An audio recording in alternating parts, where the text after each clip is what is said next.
Hey, it's Elisa, and here is part 2 on how to make sprouts. So you might remember that yesterday I filled this jar up with water and the mung beans, and that's how I basically created them or started the process.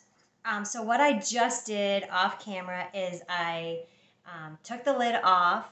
I dumped out the original water. I protected it with my hand, and making sure your hands are clean. This is kind of common sense stuff, but especially handling and working with sprouts, you want to make sure your hands are clean.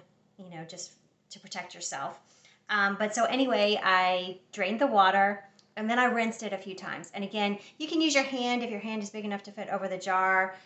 If you don't want to use a jar or use your hand, you could use a really fine mesh sieve so the seeds don't fall out, the beans don't fall out. And I wanted to show you, and actually I should have had an original one, but yesterday I showed you what the beans looked like in their original state. And they were just tiny little balls. And hopefully you can see here that now they've plumped up quite a bit. They've actually gone kind of rectangular, still circular on the ends. And this one has like a little white in it because it's starting to crack open.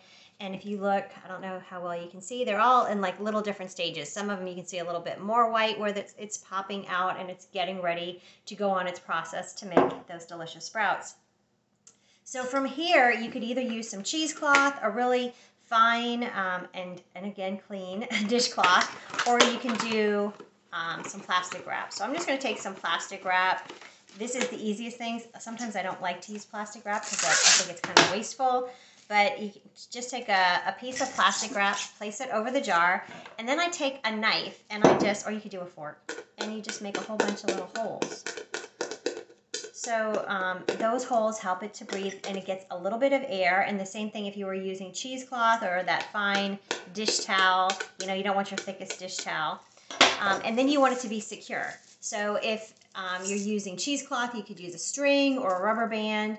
And then I just take this and I pop it in the pantry behind me. So I just pop it in there where there's some room.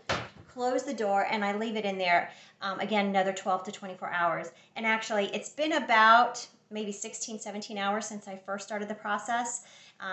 It would have been like middle of the night if I had done 12 hours because I started the sprouts yesterday in the afternoon. So again, when you first put them in the water and let them soak in the water, they can stay in there about 12 to 24 hours, depending upon how they're looking, how you see them, plumping up like the ones I showed you.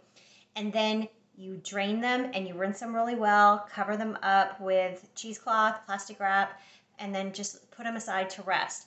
Then again, you'll come out and check them every 12 to 24 hours, rinse them again so you can take that plastic wrap off. So I have a really cool sprout device that I don't have to, it's all together, so I can just basically flip it over to rinse it, so I don't have to take the plastic wrap on and off, which can be kind of messy.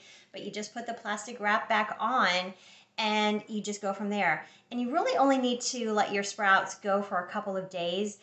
When I first started making sprouts, I would let them go and let the sprouts get really, really long.